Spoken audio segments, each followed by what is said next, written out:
welcome 10th class student. Now we are on the topic to discuss about the parallel connection of the resistors. तो इसके first part में हमने देखा था कि एक सर्किट के अंदर जब हम रेजिस्टर्स को सीरीज कनेक्शन में रखते हैं तो करंट में क्या वेरिएशन आता है, पोटेंशियल डिफरेंस में, या फिर कह सकते हैं कि रेजिस्टेंस वैल्यू में क्या वेरिएशन आता है। आज हम सर्किट के अंदर हमारे रेजिस्टर्स को किस तरह कनेक्ट करने वाले हैं, पैरेलल में।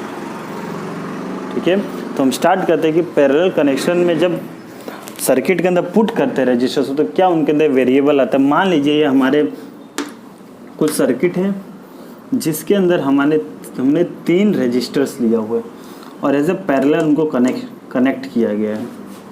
ओके, अब इसमें से क्या हो रहा है, पोटेंशियल डिफरेंस सोर्स से हमारे बैटरी या फिर सेल कह सकते हैं, करंट फ्लो हो रहा है, यस और नो, आप देख सकते हैं। बट यहाँ पे जिस तरह सीरीज में आप देख रहे थे कि करंट के फ्लो होने के लिए एक ही पाथ था, बट पैरेलल कनेक्शन में ऐसा नहीं है। यहाँ पे करंट को पास होने के लिए अलग अलग पाथ से क्या होना पड़ेगा, अलग अलग रास्ते से गुजरना पड़ता है।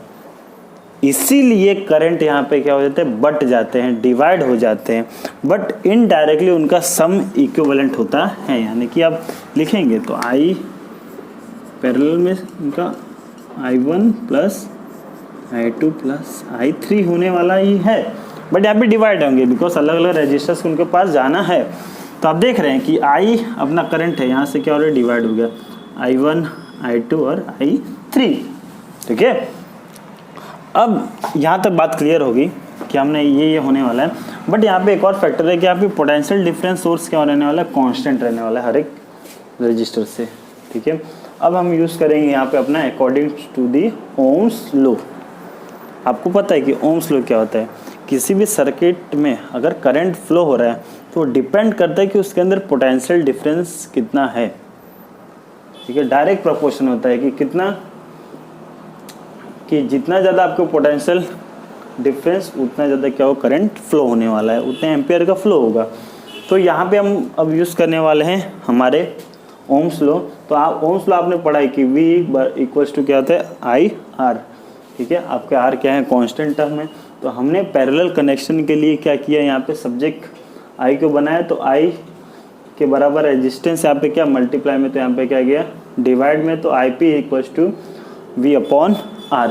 अब हर एक सर्किट के जो रेजिस्टर्स है उनके लिए हमने क्या किया है, यूज़ किया है। तो IP यानी कि यहाँ पे क्या है, आपके करंट पैरेलल कनेक्शन में I1 plus I2 plus I3 है। अब उनके हमने एक ओम्स लॉ के हिसाब से क्या किया, हमने वहाँ पे पुट किया V upon RP equals to क्या होगा, यहाँ पे मैंने कहा था कि इसके अंदर पोटेंशियल डिफरेंस सोर्स क्या होने वाले, कांस्टेंट रहने वाला। तो V upon R1 plus V upon R2 plus V upon R3, यानी सबके लिए क्या है, यहाँ पे हमारे लिए वेरिएबल कंडीशन है रेजिस्टेंस की।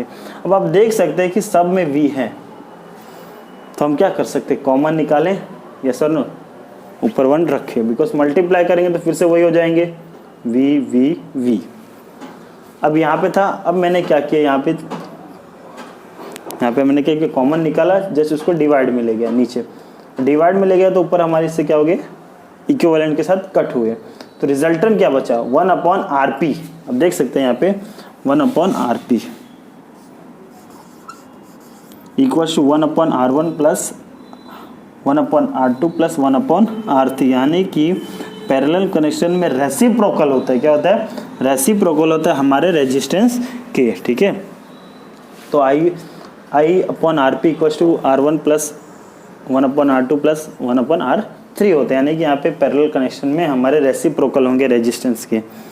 ठीक है, तो आपको मेन फंडा ये याद रखना है कि यहाँ पे करंट क्या होने वाले, डिवाइड होने वाले हैं।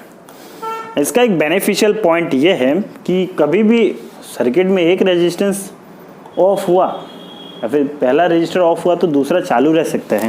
जैसे देख सकते हैं करंट यहाँ पे फ्लो होने वाला है, बट इसमें नहीं होता। सीरीज में एक रजिस्टर गया तो दूसरा रजिस्टर्स वर्क करना बंद कर देंगे।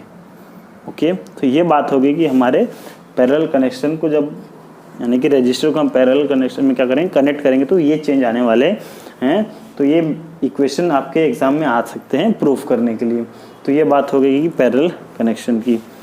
सो नेक्स्ट वीडियो लेक्चर में हम देखने वाले हैं कि हीटिंग इफेक्ट क्या होने वाला है इलेक्ट्रिक करंट का। वैसे तो 3 इफेक्ट के बारे में मैंने डिस्कस कर चुका है जो इलेक्ट्रिसिटी से या फिर इलेक्ट्रिक करंट फ्लो होने से क्या होते हैं, अराइज होते हैं। ओके, तो यहाँ तक बात clear. Okay, so thank you.